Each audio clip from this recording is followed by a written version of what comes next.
এত সুন্দর প্রতিমা, এত সুন্দর মণ্ডপে পুরো ক্রেডিট আলমবাজার মহাভারত বালক সঙ্গে কর্মধার। আমি না, আমাদের ছেলেগুলো মেম্বার গুলো যে রাত দিন এক করে এত ভালো 12 দিন এই মণ্ডপটা তৈরি করেছে।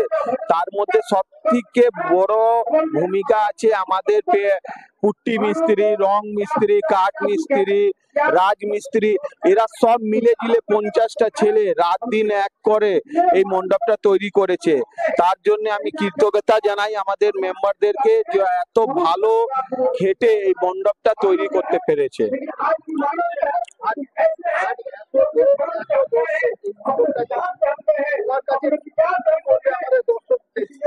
দর্শককে জানাই কালী পুজো, দিওয়ালি শুভেচ্ছা। সামনে ছট পুজো আছে, তার শুভেচ্ছা।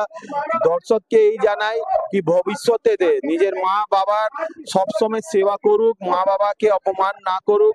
মা বাবা ছাড়া দুনিয়াতে কোনো মূল্যবান জিনিস নেই। আর কেন কি আমি মা বাবাকে হারিয়ে ফেলেছি, আমি সেই জিনিসটা ফিল করি।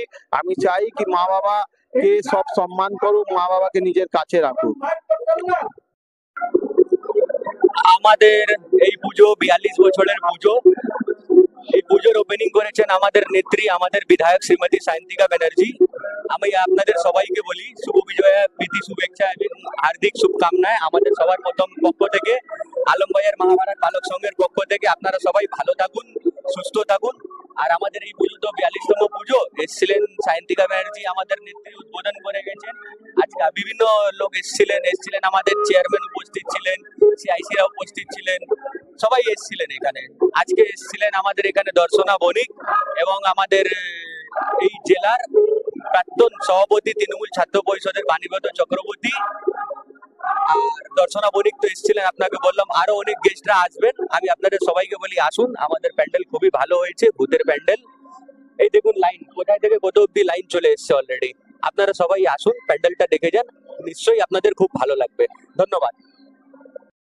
ভাবে আছেন সবাই, এবং যেভাবে ওনারা সমাজসেবামূলক কাজ করছেন, যেরকম ভাবে সবার পাশে দাঁড়াচ্ছেন, এটা অসাধারণ। এখানে এসে খুব ভালো লাগলো, খুব সুন্দর আতিথেয়তা পেলাম। Thank you.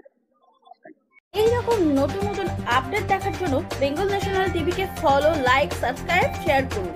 প্রিয় দর্শক বন্ধুরা, আমাদের চ্যানেলের পাশে থাকুন।